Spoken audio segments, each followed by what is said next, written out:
Joining me now on the line is freelance journalist Tom Finn, based in Sana'a, Yemen, who files for NPR, The Guardian, and Al Jazeera English, and also Voice of America. Tom, welcome. Thanks a lot. Well, there's a lot going on right now in Yemen the past few days. Now, the pro-democracy youth and this network of tribes are just different power players that are trying to bring Saleh down. They obviously are of one mind, and they want one thing. Do you think there's enough commonality between what the pro-democracy youth and what the tribes want? Maybe they want something more traditional that isn't purely democratic. I think you're completely right. And you've hit upon a point that a lot of people in the West in particular have tended to overlook or even deliberately ignore. There is a big mixture of people who are opposed to Ali Abdullah Saleh and who are part of this uprising.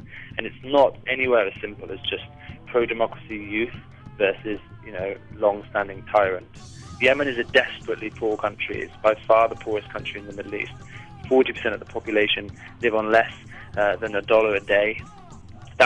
This is part of the grievances. People feel like if they can topple this government, then maybe they can start building a new country towards achieving, a better condition. But there's definitely tensions there.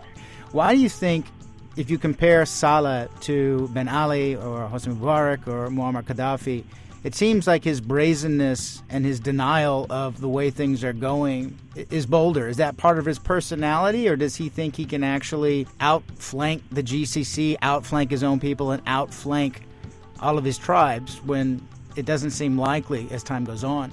Ali Abdullah Saleh is infamous for being particularly stubborn, but also very wily and cleverly adept at dividing his opponents and staying in power. I mean, he's done that for 3 decades. On Monday, more than 100 people died at the hand of government soldiers. Do you think this bloodshed could catalyze protests like we saw in Syria 4 months ago? This violence, is it the beginning of something new? Well, I think we're already talking about, if we look at the numbers of people who have been killed in the last week, it's definitely comparable to the Syria situation. At least 100 protesters, most of them unarmed protesters, have been shot dead in the capital in the space of 7 days. So seriously, clearly we're talking about something pretty shocking and pretty serious here. Whether or not this violence spins out of control is another question altogether. President Ali Abdullah Saleh returned to Yemen on Friday, shocking members of his own party. Very few people knew he was going to be coming back. Now, there's been attacks on Republican Guard bases, too, in the past week, and this sort of seems to signal that this is becoming a military, defected military, or tribal civil war, as opposed to what it was maybe even a couple weeks ago.